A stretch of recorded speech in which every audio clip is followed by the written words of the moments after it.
Hello students, today we are going to start a new topic that is called uh,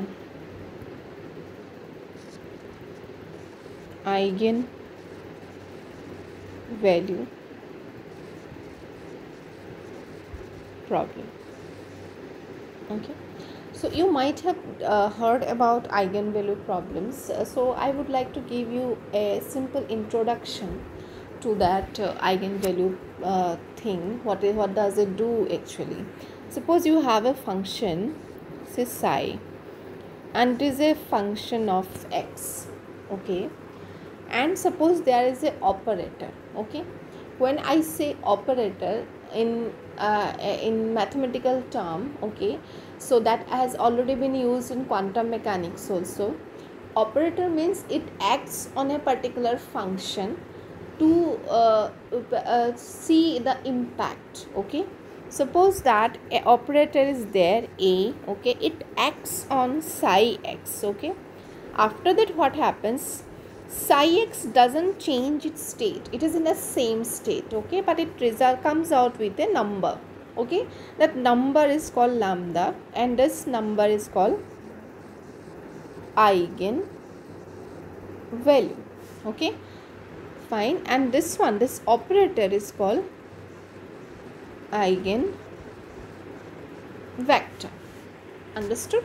So this is nothing but the operator, okay, which was acting on the function psi x. Okay, and as a result of this, what happened, it didn't change, but it slightly it gave out, it didn't change the function itself, but it gave out some kind of number. Okay, so if I want to tell you in a simple way, so that will be like, if you have a function, suppose psi x is equal to e to power twice x. Okay, then what will happen, suppose if you differentiate psi x, then what will happen, 2 e to power twice x. So can you understand what happened here? So this thing is the operator. Okay, and this thing is the eigenvalue. Okay, because you see psi x itself didn't change. Understood? Psi x remains the same. Okay, the state of this function hasn't changed, it is the same one. Okay, so under this condition only you can call it an eigenvalue, and you can call it an eigenvector. Okay, so there are other ways also to represent it, that is basically represented in matrix form. Okay, so we will basically starting in this thing in matrix form. Okay, matrix form. So for that, let us look into this in a new way. Okay, so let us consider an eigenvalue problem. So when we write an eigenvalue problem, the same one that I have written, psi x equal to lambda psi x. Okay, remember, it cannot be, if psi x on this side, it cannot be phi x on this side, it should be the same function. Okay, if it is a phi x, then it is not an eigenvalue. Understood? So this is the eigenvalue problem. So I will write it in a very simple way. Okay, so what is a simple way of writing it? Instead of writing this thing, I will write a eigenvalue problem. Say a x equal to lambda x. Okay, so where x is basically representing a matrix like this, and a is representing some matrix like this. Okay, so it can be if it is 2 by 1, it is 2 by 2, if it is 3 by 1, it will be 3 by 3, so it goes on like that. So this is this thing is an eigenvalue problem. So it is eigenvalue problem is represented. So when I am writing x, don't think that it is simply x, it is a matrix. Okay, so this is our eigenvalue problem. So I will name it as 1. Fine. So eigenvector of this matrix, so x is a matrix, I told you already, so I will simply write it a b c d, and x is a matrix x1 x2, and lambda is the eigen value. Okay, and this is the eigen vector. Okay, so the eigenvalue of this matrix X is basically given by the roots of the characteristic equation. How to find the characteristic equation? Ax equal to lambda x, isn't it? So if I change the size, Ax minus lambda x equal to 0. So remember, this thing and this thing, these are matrices, they are not numbers. But this one, lambda is a number. It's a number. It can be 1 2 3 4 5 minus 1 minus 2, anything. So if I want to take x as a common, so it must be lambda into I. I is a unit matrix. So then it is equal to 0. Fine. So what is this? So characteristic. So lambda, the eigenvalue of this particular matrix X, is given by the roots of the characteristic equation. Okay, what is that characteristic equation? A minus lambda I equal to 0. This is the determinant. Okay, so this is a characteristic equation. So let it be equation number 2. So this is basically represented by this basically represents so this thing may have so many solutions, lambda 1, lambda 2, lambda 3, like that it will go. So these are called eigen values of the matrix.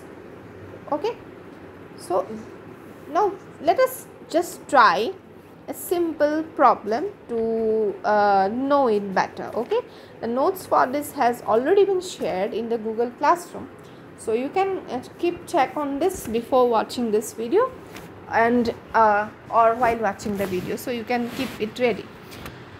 So let us assume, suppose we are given a matrix A 2 minus 12 1 minus 5. All right, and you are being asked to find eigenvalues. Okay, so you need to find out lambda 1, lambda 2, like this. Since this is 2 by 2 matrix, so you can expect only 2 lambda values. Okay, 2 by 2 matrix means 2 lambda values will be there. So let us, so how to find the solution? So it is not a power method as mentioned in the syllabus. Power method we will study after some time. Right now we are doing a simple method by using characteristic equation. So this time we are using characteristic equation. Okay, so for that what we need to do, A minus lambda I should be equal to 0. So A means 2 minus 12 1 minus 5. So this is the matrix A minus lambda,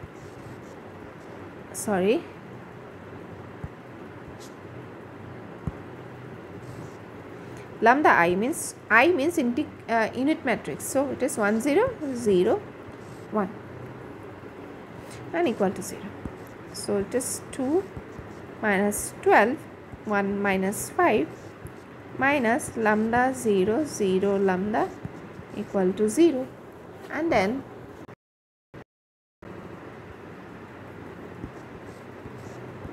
two minus lambda minus 12 1 minus 0 minus 5 minus lambda equal to 0.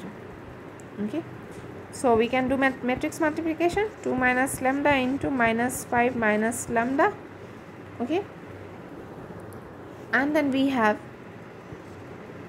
minus 12 into 1 is equal to 0. So here it is, can we write 2 minus lambda into 5 plus lambda, minus plus equal to 12 0. So it will be 12 minus 2 minus lambda 5 plus lambda equal to 0. So we will be like 12 minus 2 2 minus 2 into 5 10, 2 into lambda, then minus 5 lambda minus lambda square equal to 0. So 12 minus 10, and this is minus 3 lambda, minus minus plus 3 lambda, plus minus lambda square minus minus plus equal to 0. So it is lambda square plus 3 lambda plus 2 equal to 0. Then lambda square plus lambda plus 2 lambda plus 2 equal to 0. So lambda into lambda plus 1 plus 2 into lambda plus 1 equal to 0. Then it goes lambda plus 2 into lambda plus 1 equal to 0. So either lambda plus 2 equal to 0 or lambda plus 1 equal to 0. So lambda equal to minus 2 or lambda equal to minus 1. Okay, so we have two solutions or two roots of this equation. Is lambda 1 equal to minus 2 and another is lambda 2 equal to minus 1. Okay, these are the roots of the equation. Now now these are the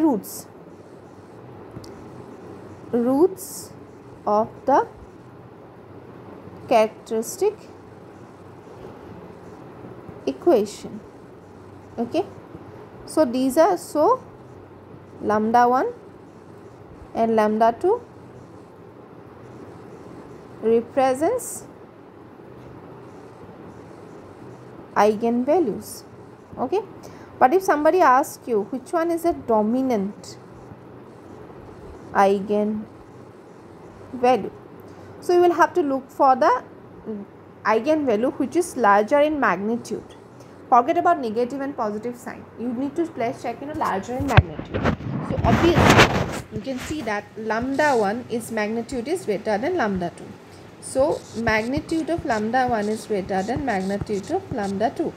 So hence dominant, since lambda 1 is greater than lambda 2, dominant eigenvalue is lambda 1.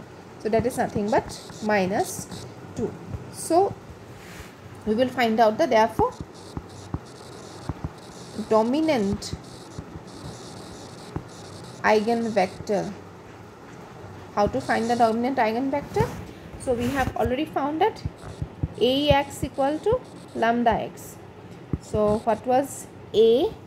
I will again see 2 minus 12, 1 minus 5. All right.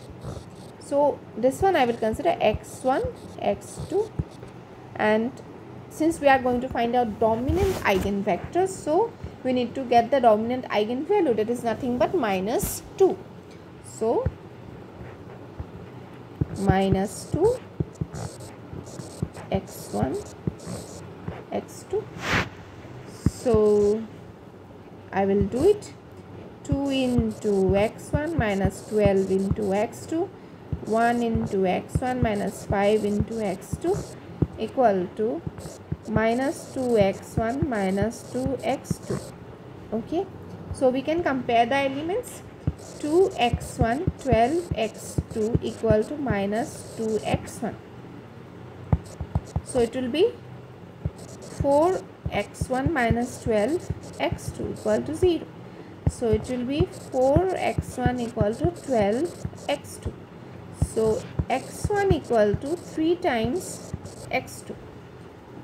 Okay, so you can check anyone, no need to check all of them, this one or this one, anyone is okay. Okay, we have taken this one, so we got this one. So if I choose x, say x2 equal to 1, then x1 equal to how much? 3. So therefore the dominant eigenvector, so the dominant eigenvector,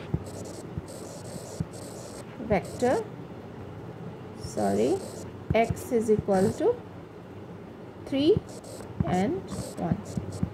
That's all. This is the eigenvector. So you can again understand Ax lambda x, this is the eigenvalue, this is the eigenvector, eigenvector. Okay, so these are the dominant. Okay, we are doing only for dominant, but always remember that all the matrices may not have dominant eigenvectors, okay, or eigenvalues, because suppose that if you have 1 0 0 1, okay, you see, so diagonal elements are the roots, nothing else. So lambda 1 equal to 1, lambda 2 equal to minus 1. So if I ask you which one is greater in magnitude, you cannot say like that. So magnitude of lambda 1 is equal to magnitude of lambda 2. So no one is dominant. So this kind of matrices do not have any dominant eigenvector. Similarly, if you have this 2 0 0 0 2 0 0 0 minus 1, okay, so the diagonal elements give the answers, okay, roots of the equation. So lambda 1 equal to 2, lambda 2 equal to 2, lambda 3 equal to minus 1. So here you see, if I ask you which one is greater in magnitude, then you will have to choose 2, you can't choose 1. So both of them are equal, so no one is dominant. So this kind of matrices do not have dominant eigenvalues, so they don't have dominant eigenvectors also.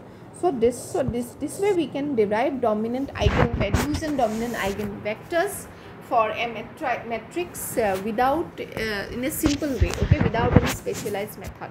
So in the next video we will learn how to find out the eigenvalue and eigenvector for a matrix using power method.